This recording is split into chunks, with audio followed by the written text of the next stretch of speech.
നരേന്ദ്രമോദിയുടെ സന്ദേശവുമായിട്ട് ഇന്ത്യയുടെ ഒരു സ്പെഷ്യൽ ഡിപ്ലോമാറ്റ് അല്ലെങ്കിൽ സ്പെഷ്യൽ നയതന്ത്ര ഉദ്യോഗസ്ഥൻ താലിബാനിലെ പ്രധാനപ്പെട്ട വ്യക്തികളെ കണ്ട് അഫ്ഗാനിസ്ഥാനിൽ വെച്ച് ചർച്ച നടത്തുകയുണ്ടായി. ഇവിടെ എന്താണ് താലിബാന്റെയും അഫ്ഗാനിസ്ഥാന്റെയും പ്രസക്തി എന്ന് മനസ്സിലാവണമെങ്കിൽ ഡ്യൂറന്റ് രേഖയെക്കുറിച്ച് നമ്മൾ കുറച്ച് ഡീപ്പായിട്ട് മനസ്സിലാക്കണം. പാകിസ്ഥാനും അഫ്ഗാനിസ്ഥാനും തമ്മിലുള്ള ഒരു അന്താരാഷ്ട്ര അതിർത്തിയാണ് ഡ്യൂറന്റ് രേഖ എന്ന് പറയുന്നത്. 1893 അന്നത്തെ ബ്രിട്ടീഷ് ഇന്ത്യ ഭരണകൂടവും അഫ്ഗാനിസ്ഥാനിലെ അന്നത്തെ അമീറായിരുന്ന അബ്ദുറഹ്മാനും തമ്മിൽ ഉണ്ടായ ധാരണ അനുസരിച്ചുണ്ടായ ഒരു രേഖയാണിത്. പക്ഷെ അന്ന് തൊട്ട് ഇങ്ങോട്ട് ഒരു കാലത്തും ഈ അഫ്ഗാനിസ്ഥാൻ ഡ്യൂറന്റ് രേഖാ കരാർ അംഗീകരിച്ചിട്ടില്ല. അതായത് അതിന്റെ കാരണം ഏകപക്ഷീയമായിട്ട് ബ്രിട്ടീഷുകാർ നിശ്ചയിച്ച അതിർത്തിയായിരുന്നു അത്.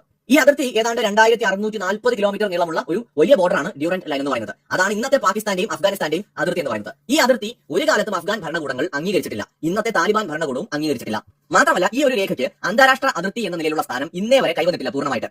ഈ അതിർത്തി പ്രകാരമുള്ള പല പ്രദേശങ്ങളും നമ്മൾ ഈ അതിർത്തി മാപ്പിൽ വരച്ച് കാണിക്കുന്നുണ്ടെങ്കിലും ഈ അതിർത്തി പ്രകാരമുള്ള പല പ്രദേശങ്ങളിലും ഇന്നും പാകിസ്ഥാന് പൂർണ്ണമായിട്ടുള്ള നിയന്ത്രണമില്ല. അതാണ് ഏറ്റവും ഇൻട്രസ്റ്റിംഗ് ആയിട്ടുള്ള കാര്യം. അത് ബ്രിട്ടീഷുകാരുടെ കാലത്തും ഉണ്ടായിരുന്നില്ല. ഇന്നത്തെ പാകിസ്ഥാൻ അധികൃതർക്കും പൂർണ്ണമായിട്ടുള്ള ആധിപത്യം സ്ഥാപിക്കാൻ കഴിയിട്ടില്ല. പല പ്രദേശങ്ങളും ഇന്നും രാഷ്ട്രീയമായിട്ട് സ്വയം ഭരണമുള്ള ഗോത്ര മേഖലയായിട്ടാണ് തുടരുന്നത്. ഇവർക്ക് ഇന്ന് അഫ്ഗാനിസ്ഥാന്റെ ഫുൾ സപ്പോർട്ട് ഉണ്ട്, അതായത് താലിബാന്റെ സപ്പോർട്ട്. അതുകൊണ്ടാണ് പലപ്പോഴും നമ്മൾ കേൾക്കുന്നത് അതിർത്തിയിൽ പാകിസ്ഥാൻ പട്ടാളം കൊല്ലപ്പെട്ടു അല്ലെങ്കിൽ ആക്രമണം നേരിട്ടു, പല വില്ലേജുകളും അഫ്ഗാനിസ്ഥാന്റെ നേതൃത്വത്തിലുള്ള ആളുകൾ പിടിച്ചെടുത്തു എന്നൊക്കെ പറഞ്ഞുള്ള വാർത്തകൾ നമ്മൾ കേൾക്കുന്നത്. അതുകൊണ്ടാണ് 1947 പാകിസ്ഥാന്റെ UN മെമ്പർഷിപ്പ്, ഐക്യരാഷ്ട്രസഭയിലെ മെമ്പർഷിപ്പ് എതിർത്ത ഏക രാജ്യം എന്ന് പറയുന്നത് അഫ്ഗാനിസ്ഥാനാണ് 1947. അതിന്റെ കാരണം ഈ ഡ്യൂറന്റ് ലൈൻ എന്ന് പറയുന്നത് അവരൊന്നും അംഗീകരിച്ചിട്ടില്ല. ഇന്നത്തെ താലിബാൻ ഗവൺമെന്റും ഇത് അംഗീകരിച്ചിട്ടില്ല. ഇന്ന് പാകിസ്ഥാന്റെ ഭാഗമായിട്ടുള്ള കുറെ പ്രദേശങ്ങൾ, അതായത് ബലൂചിസ്ഥാന്റെ കുറെ ഭാഗങ്ങൾ, അതുപോലെ തന്നെ ഖൈബർ പക്തൂൺഖ മേഖല, ഈ റീജിയൻ മുഴുവനും അഫ്ഗാനിസ്ഥാന്റെ ഒരു ഭാഗമായിട്ടാണ് താലിബാൻ കാണുന്നത്. ചരിത്രപരമായി പരിശോധിച്ചാൽ അത് ശരിയുമാണ്. കാരണം ഏകപക്ഷീയമായിട്ട് അന്ന് ബ്രിട്ടീഷുകാരുണ്ടാക്കിയ ഒരു അതിർത്തിയായിരുന്നു അത്. പക്ഷെ അന്ന് അതിനെ എതിർക്കാനുള്ള ശേഷി അന്നത്തെ അഫ്ഗാൻ രാജാവിന് ഉണ്ടായിരുന്നില്ല. അതുകൊണ്ട് അദ്ദേഹത്തിന് അത് സമ്മതിക്കേണ്ടി വന്നു. പക്ഷേ ഒരു കാലത്തും പിൽക്കാലത്ത് ഇങ്ങോട്ട് ചരിത്രം പരിശോധിച്ചാൽ അഫ്ഗാനിസ്ഥാൻ ഭരണകൂടങ്ങൾ അത് അംഗീകരിച്ചിട്ടില്ല ഡ്യൂറന്റ് ലൈൻ. അപ്പൊ അതുകൊണ്ട് ഇന്നും അതൊരു തർക്കമായിട്ട് തുടരുന്നു. ഈ ഒരു ലൈൻ വരുന്നതിന് മുമ്പ് ഇന്നത്തെ ഖൈബർ പക്തൂൺഖ മേഖലയും ബലൂച്ച് പ്രവിശ്യയുടെ വലിയ പ്രദേശങ്ങളും അഫ്ഗാനിസ്ഥാന്റെ ഭാഗമായിരുന്നു.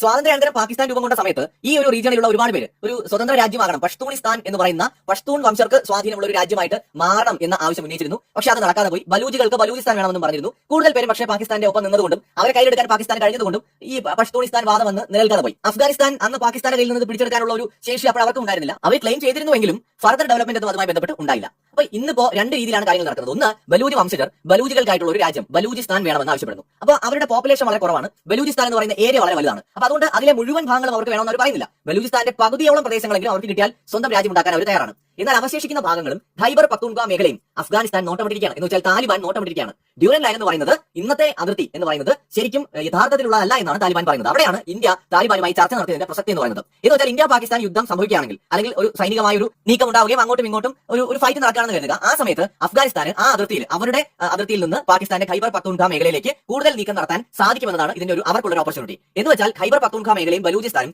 പാകിസ്ഥാന് നഷ്ടപ്പെടാനുള്ള സാധ്യത നിലനിൽക്കുകയാണ്. പക്ഷെ അത് നടക്കുമെന്ന് നമുക്ക് ഇപ്പോൾ പറയാൻ പറ്റില്ല. കാരണം എന്ത് വില കൊടുത്ത് വന്ന് തടയാനായിട്ട് പാകിസ്ഥാൻ ശ്രമിക്കും. കാരണം അവരുടെ നിലനിൽപ്പിന് അത്യാവശ്യമാണ്. അതുകൊണ്ട് അവർ എന്ത് രീതിയിലും അവൻ ശ്രമിക്കും. പക്ഷേ ഓപ്പർച്യൂണിറ്റീസ് കിട്ടുകയാണെങ്കിൽ തീർച്ചയായും അത് മുതലെടുക്കാനായിട്ട് അഫ്ഗാനിസ്ഥാനും ബലൂജിലെ വിമോചന യുദ്ധം നടത്തിക്കൊണ്ടിരിക്കുന്ന അവിടുത്തെ മിലിറ്റന്റ് ഗ്രൂപ്പുകളും ശ്രമിക്കുമെന്നുള്ളത് ഉറപ്പാണ്. അപ്പൊ ഇന്ത്യ വളരെ തന്ത്രപരമായ പ്ലാനിങ്ങുകൾ ഈ ഒരു അവസരത്തിൽ ഇന്ത്യക്കും ഉണ്ട് എന്ന് കാണാൻ കഴിയും. അപ്പോൾ നമുക്ക് നോക്കാം, ചിലപ്പോൾ പാകിസ്ഥാൻ 2-3 പിളരാൻ സാധ്യത കാണുന്നുണ്ട്. എന്തായാലും അഫ്ഗാനിസ്ഥാൻ ഒരു കാലത്തും ഈ ഒരു ഖൈബർ പക്തൂൺഖ മേഖലയുടെ അവകാശവാദം ഉപേക്ഷിക്കുമെന്ന് തോന്നുന്നില്ല. മാത്രമല്ല അവിടെ ഇന്ന് വലിയ രീതിയിലുള്ള സപ്പോർട്ട്, അഫ്ഗാനിസ്ഥാൻ അനുകൂലമായ സപ്പോർട്ട് നിൽക്കുന്നുണ്ട്. ബലൂജിലെ ജനതയും അവരും ഒരിക്കലും ഈ പാകിസ്ഥാനെതിരായിട്ടുള്ള പോരാട്ടം അവസാനിപ്പിക്കുമെന്ന് തോന്നുന്നില്ല. കാരണം ഇതൊന്നും ഇന്നലെ തുടങ്ങിയതല്ല, അത് പതിറ്റാണ്ടുകളായിട്ട് തുടരുന്നതാണ്. ഇവിടെ ബലൂചിസ്ഥാനൊക്കെ പാകിസ്ഥാൻ അനധികൃതമായി പിടിച്ചെടുത്തതുമാണ്. അപ്പൊ അങ്ങനെ നോക്കുമ്പോൾ വലിയ സാധ്യതകളുണ്ട്. എന്ന് വെച്ചാൽ ഇപ്പോൾ ആദ്യഘട്ടത്തിൽ പാകിസ്ഥാൻ ചിലപ്പോൾ 2-3 പിളരാം. ബലൂചിസ്ഥാൻ സ്വന്തമാകാം, ഖൈബർ റീജിയനും അതുപോലെ തന്നെ ബലൂജിന്റെ കുറെ ഭാഗങ്ങളും അഫ്ഗാനിസ്ഥാന്റെ ഭാഗമായിട്ട് മാറാം. അവശേഷിക്കുന്നത് മാത്രമായിട്ട് തൽക്കാലം പാകിസ്ഥാൻ തുടരാനുള്ള സാധ്യത വളരെ കൂടുതലാണ്. ഭാവിയിൽ സിന്ധ് പ്രവിശ്യയ്ക്ക് എന്ത് സംഭവിക്കുമെന്നുള്ളത് നമുക്കൊന്നും പറയാൻ പറ്റാത്തൊരു അവസ്ഥയുമാണ്. പാകിസ്ഥാനെ കാത്തിരിക്കുന്നത് വളരെ സംഘർഷഭരിതമായ നാളുകൾ തന്നെയാവും. മറ്റൊരു വീഡിയോയുമായി വീണ്ടും വരാം.